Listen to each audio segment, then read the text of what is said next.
তিলাওয়াতের ভাজে ভাজে সুরের অলংকার, এ কোরআন বাণী যে আল্লাহর, এ কোরআন বাণী যে আল্লাহর। আসসালামু আলাইকুম ওরহমতুল্লাহ বরকাতুহ। আসুন্না ফাউন্ডেশনের অনন্য আয়োজন সহজ সূত্রে কোরআন শিখির 20তম পর্বে আপনাদেরকে স্বাগতম। আলহামদুলিল্লাহ 19তম পর্ব পর্যন্ত আমরা আমাদের যে কায়দা শিখার বা কোরআন শিখার যে সহজ সূত্রগুলো আছে সেটা আমরা সম্পন্ন করতে পেরেছি আলহামদুলিল্লাহ। তো এখন আমরা যেটা শিখব সেটা হলো যে কোরআনের আনুষঙ্গিক কিছু নিয়ম কানুন আছে যেগুলো শিখলে কোরআন তেলাওয়াতে বিশুদ্ধতা অথবা কোরআন তেলাওয়াত শেখার পরিপূর্ণতা আসবে ইনশাআল্লাহ। আজকে আমাদের পর্বের বিষয় হলো তিন আলিফ মাদ। তিন আলিফ মাদ কয় প্রকার আমরা স্ক্রিনে লক্ষ্য করুন। তিন আলিফ মাদ 2 প্রকার। আপনারা স্ক্রিনে 2টি চিহ্ন দেখতে পাচ্ছেন, একটি হলো ওয়াকফের চিহ্ন আর একটি হলো মাদের চিহ্ন অথবা আমরা বলতে পারি চিকন চিহ্ন। এই চিকন চিহ্নটি আসলে মাদের 3টি হরফের উপর এসে থাকে, যেমন আলিফ, ওয়াও, ইয়া। এই 3টি হরফের উপর চিকন চিহ্নটি আসে। আর যে পরবর্তী যে চিহ্নটি দেখছেন ওয়াকফের চিহ্ন, সেটা সাধারণত শব্দের শেষে আসে অথবা আয়াতের শেষে আসে। তো আমরা এখন শিখব যে তিন আলিফ মাদ কয় প্রকার। তিন আলিফ মাদ 2 প্রকার। আগে আমরা এক আলিফ মাদ শিখেছিলাম, যেমন বা, বু, বি, জবরের বাম পাশে খালি আলিফ, জের বাম পাশে যজমলা ইয়া, পেশের বাম পাশে যজমলা ওয়াও হলে এক আলিফ টেনে পড়তে হয়। তো আজকে আমরা শিখব তিন আলিফ। তিন আলিফ মাদ 2 প্রকার। একটির নাম হলো মাদ্দে মুনফসিল আর একটি হলো মাদ্দে আরদি। তো আমরা শুরুতেই মাদ্দে আরদি শিখব। আপনারা স্ক্রিনে দেখতে পাচ্ছেন একটি শব্দ দেওয়া আছে, সেটা হলো আল বায়ানা। আল বায়ানা। এখানে আমরা ওয়াকফ যখন করব কয় আলিফ টেনে পড়ব। দেখেন এখানে মাদের হরফটি লাল কালার দেওয়া আছে এবং পরবর্তী হরফটিতেও লাল কালার দেওয়া আছে। যদি মদের হরফের পরবর্তী অক্ষরে যদি থামতে হয় সেখানে আমাদেরকে 3 আলিফ টেনে পড়তে হবে। আপনারা আমার সাথে বলুন আল বায়ান, অথবা 3টা আঙ্গুল বন্ধ করে ওঠাতে যতক্ষণ সময় লাগে ততক্ষণ পর্যন্ত আমরা টেনে পড়তে হবে। আল বায়ান। এখানে কিন্তু মাদের হরফ আলিফ আছে। আমরা মাদের হরফ ওয়াও দিয়ে শিখব। পরবর্তী শব্দ দেখুন লা ইয়াকিলুন। শেষের হরফটির আগের হরফ কিন্তু মাদের হরফ। তাহলে মাদের হরফের পরবর্তী অক্ষর উপরে যদি আমাদেরকে ওয়াকফ করতে হয় তাহলে 3 আলিফ টেনে পড়তে হবে। আমার সাথে বলুন লা ইয়াকিলুন। আবার বলুন লা ইয়াকিলুন। পরবর্তী শব্দ স্ক্রিনে দেখুন আল আলামিনা। আল আলামিনা। যদি আমরা মাদের হরফের পরবর্তী অক্ষর উপর যদি থামতে হয় তাহলে অবশ্যই আপনাকে 3 আলিফ টেনে থামতে হবে, যেমন আল আলামিন। আবার বলুন আল আলামিন। পরবর্তী আরও 3টি উদাহরণ রয়েছে, আপনারা স্ক্রিনে দেখতে পাচ্ছেন। শব্দ 3টি হলো মিজানা, তা'বুদুনা, কাদিরুন। প্রথম উদাহরণটি আলিফ দিয়ে, মাদের হরফের আলিফ দিয়ে, দ্বিতীয় উদাহরণটি মাদের হরফের ওয়াও দিয়ে এবং তৃতীয় উদাহরণটি মাদের হরফের ইয়া দিয়ে। শেষের হরফের 3টি হরফে, 3 শেষের হরফের আগের হরফটি আপনারা দেখছেন মাদের হরফ। তো পরবর্তী হরফের উপর থামতে হলে অবশ্যই আমাকে 3 আলিফ টেনে পড়তে হবে, 3 আলিফ মাদ করে পড়তে হবে। আপনারা আমার সাথে বলুন মিজান। আবার বলুন মিজান। পরবর্তী উদাহরণ তা'বুদুন। তা'বুদুন। আবার বলুন আমার সাথে তা'বুদুন। পরবর্তী উদাহরণ কাদির। আবার বলুন কাদির। 3 আলিফ মাদের দ্বিতীয় প্রকার আমরা বলেছিলাম মাদ্দে মুনফসিল।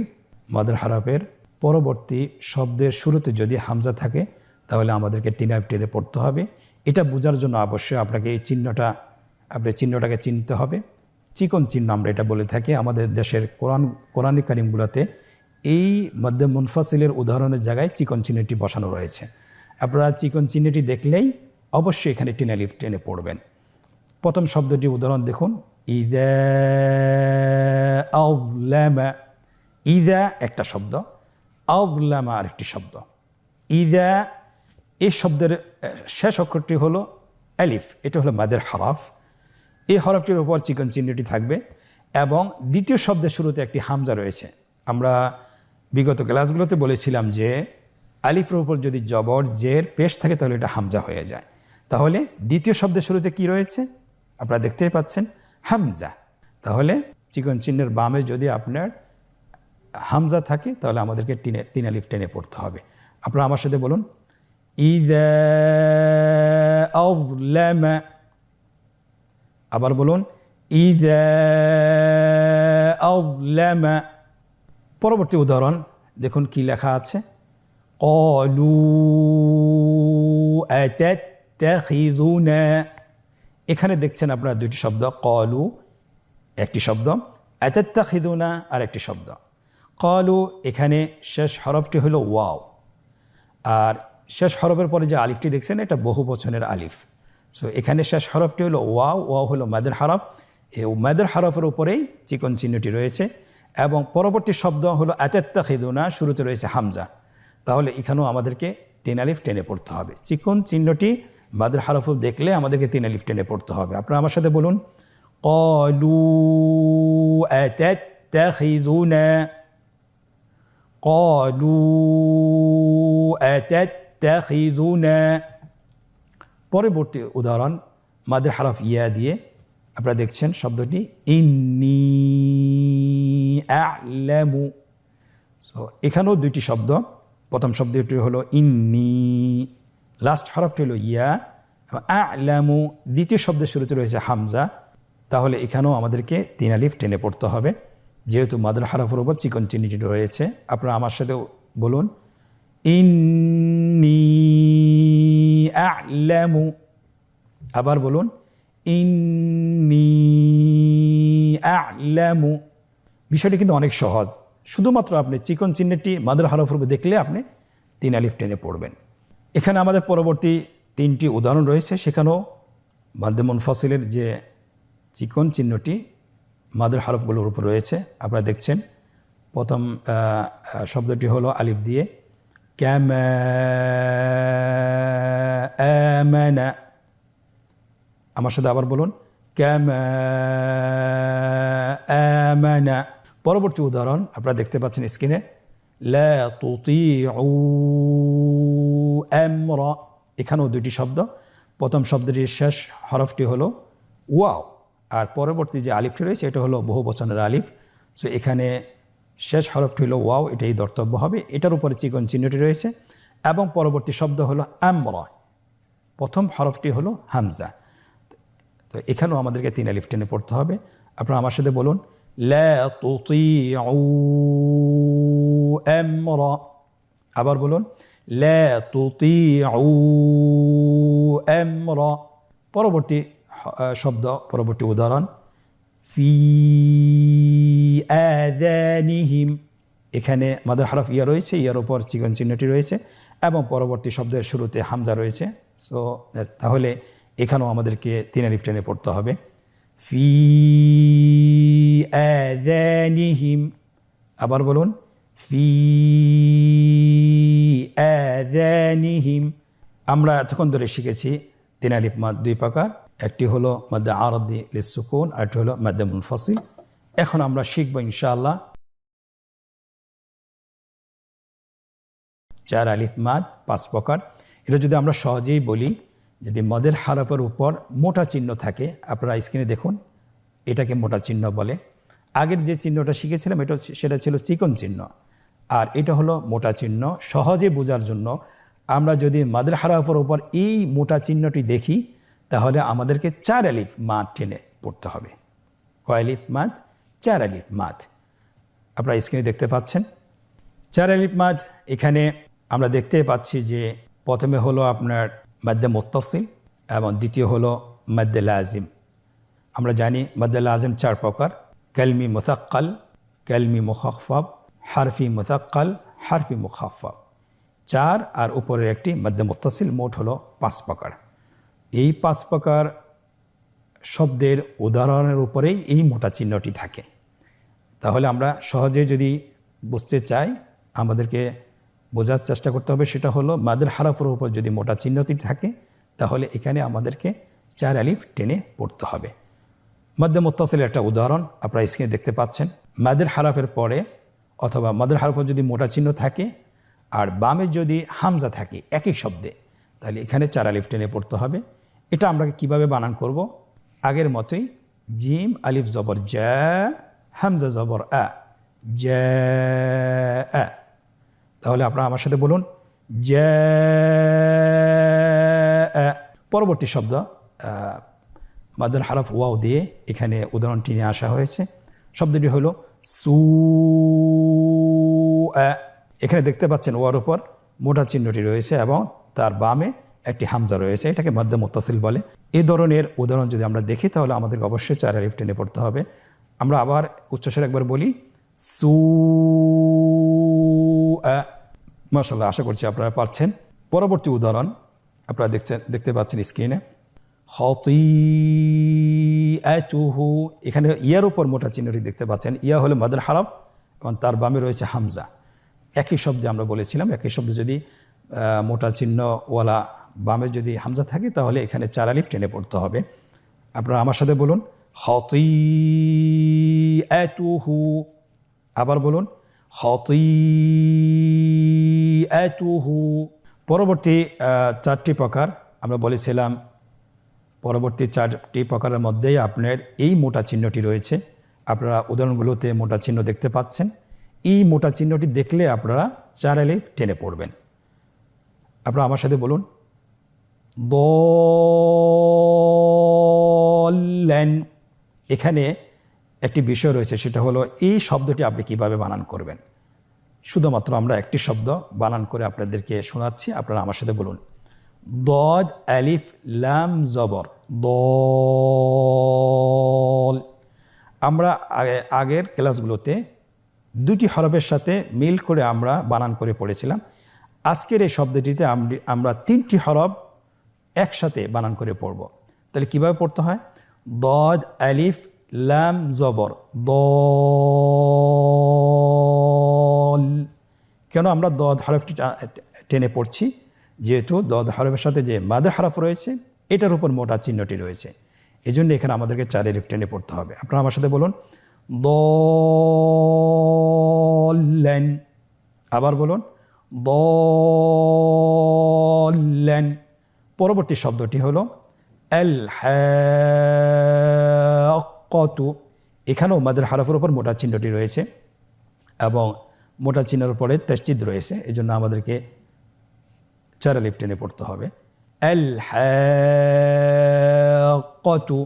আবার বলুন আল হাক্কাতু। এই শব্দটিও আমরা আগের শব্দের মতো বানান করে পড়ব। পরবর্তী শব্দ হলো তুহাদ্দুনা। আবার বলুন তুহাদ্দুনা। এখানেও আপনার মাদের হরফের উপর মোটা চিহ্ন রয়েছে। আমরা আগে বলেছিলাম চিহ্ন 2টি, একটি হলো চিকন চিহ্ন আর একটি হলো মোটা চিহ্ন। মোটা চিহ্ন দেখলে আমরা 4 আলিফ টেনে পড়ব ইনশাআল্লাহ। এরপরে পরবর্তী শব্দ মাদুল আজিম কেলমি মুখাফফাফ। আপনারা দেখতে পাচ্ছেন কোরআনে একটি উদাহরণ রয়েছে আল আনা, আল আনা। পরবর্তী উদাহরণ মাদুল আজিম হারফি মুতাক্কাল। আপনারা শব্দগুলো দেখতে পাচ্ছেন, 3টি উদাহরণ রয়েছে, যেটা সূরা বাকারার প্রথম শব্দ আলিফ লাম মিম। এখানে লামের উপর মোটা চিহ্ন রয়েছে এবং মিমের উপর মোটা চিহ্ন রয়েছে। মাঝখানে আমাদেরকে একটি গুণনা রয়েছে, ওয়াজিব গুণনা, সেই গুণনাটি 1 আলিফ টেনে পড়তে হবে। আপনারা আমার সাথে বলুন আলিফ লাম লাম। এই গুণনার পরিমাণ 1 আলিফ মাদ পরিমাণ হতে হবে। আলিফ লাম।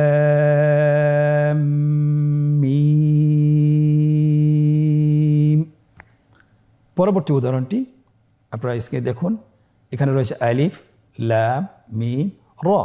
লামের উপর মোটা চিহ্ন এবং মিমের উপর মোটা চিহ্ন এবং রয়ের উপর মাদের হারকত রয়েছে। তো আমরা লামকে 4 আলিফ টেনে পড়ব, মিমকে 4 আলিফ এবং রকে 1 আলিফ। আপনারা আমার সাথে বলুন, আলিফ লাম মিম। আবার বলুন, আলিফ লাম মিম। পরবর্তী উদাহরণটি আপনারা দেখুন স্ক্রিনে। আলিফ লাম মিম সদ। এখানে আলিফে কোনো চিহ্ন নেই, লামে মোটা চিহ্নটি রয়েছে, মিমে মোটা চিহ্নটি রয়েছে, সদে মোটা চিহ্নটি রয়েছে। তাহলে আমাদেরকে লামকে 4 আলিফ, মিমকে 4 আলিফ এবং সদকে 4 আলিফ টেনে পড়তে হবে। আপনারা স্ক্রিনে লক্ষ্য করুন এবং আমার সাথে পড়ুন, আলিফ লাম মিম সদ। আবার বলুন, আলিফ লাম মিম সদ। এই 4 আলিফ অবশ্যই আপনাদেরকে লাজিম আবশ্যক অবশ্যই টেনে পড়তে হবে। ইনশাআল্লাহ আমরা যদি টেনে পড়তে পারি তাহলে আমাদের হরফগুলো, শব্দগুলো উচ্চারণ সহিহ হবে অথবা শুদ্ধ হবে। পরবর্তী আরেকটি প্রকার, সেটা আপনারা দেখতে পাচ্ছেন, মাদ্দে লাজিম হারফি মুখাফফাফ। একই রকম চিহ্ন ব্যবহৃত হয়েছে। সেটা হলো একটি হরফের উপর কফ, নুন, সদ। কফের উপর মোটা চিহ্নটি রয়েছে, নুনের উপর মোটা চিহ্নটি রয়েছে এবং সদের উপর মোটা চিহ্নটি রয়েছে। এই হরফগুলো আপনাকে অবশ্যই 4 আলিফ টেনে পড়তে হবে। আপনারা আমার সাথে বলুন, কফ। পরবর্তী হরফ নুন, এভাবে নুন টেনে পড়তে হবে, নুন।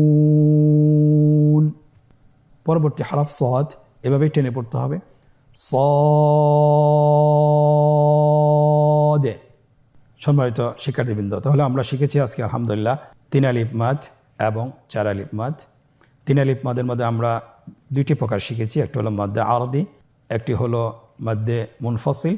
মাদ্দে আরদিল সুকুন, কীভাবে আমরা আয়াতের শেষে ওয়াকফ করব যদি মাদের হরফের পরবর্তী অক্ষরে থামতে হয়, কীভাবে আমরা ওয়াকফ করব সেটা আমরা শিখেছি। এবং মাদের হরফের উপর যদি চিকন চিহ্ন থাকে সেটা আমরা কিভাবে উচ্চারণ করব, সেটা আমরা কিভাবে পড়ব। দ্বিতীয় যে প্রকার সেটা হলো 4 আলিফ মাদ। এটা আমরা 5 প্রকার পড়েছি। সেখানেও আমরা দেখেছি যে মাদের হরফের উপর যদি মোটা চিহ্ন থাকে, মোটা চিহ্ন দেখলে আমরা 4 আলিফ টেনে পড়ব। আশা করি ইনশাআল্লাহ আপনারা বুঝতে পেরেছেন। আমরা চেষ্টা করব বাসায় যতক্ষণ সময় থাকে 20 থেকে 30 মিনিট আমরা এটা প্র্যাকটিস করব। আমরা এটা ভিডিও দেখেও প্র্যাকটিস করব, তাহলে আপনারা খুব সহজে শিখতে পারবেন ইনশাআল্লাহ। আমরা এখন অনুশীলন প্রবেশ করছি।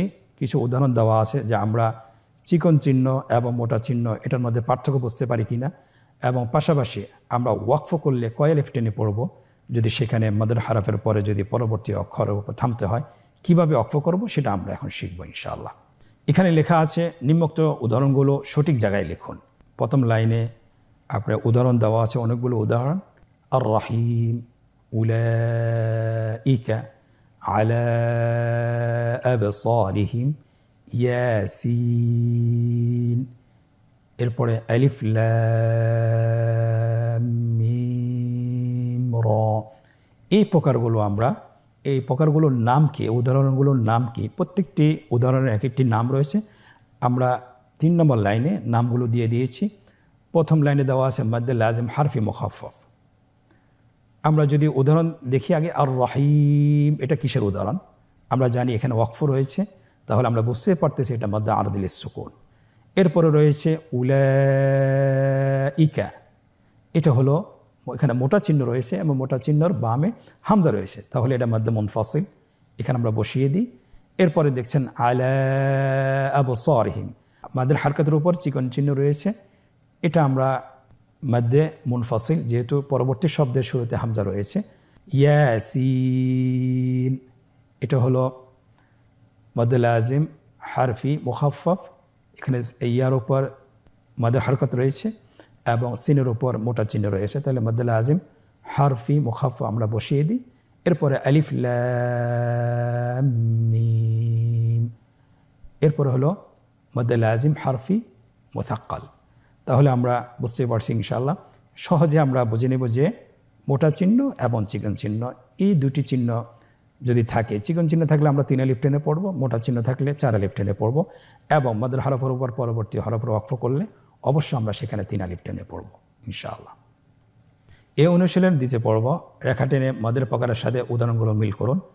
আপনারা দেখছেন এখানে মাদের প্রকারগুলোর উদাহরণ দেওয়া আছে আর পাশের নামগুলো দেওয়া আছে, শুধুমাত্র উদাহরণের সাথে প্রকারের মিল করতে হবে। স্ক্রিনে দেখতে পাচ্ছেন উদাহরণের সাথে প্রকারের মিল করা হচ্ছে রেখা টেনে, এমনিভাবে আপনারাও মিল করবেন ইনশাআল্লাহ।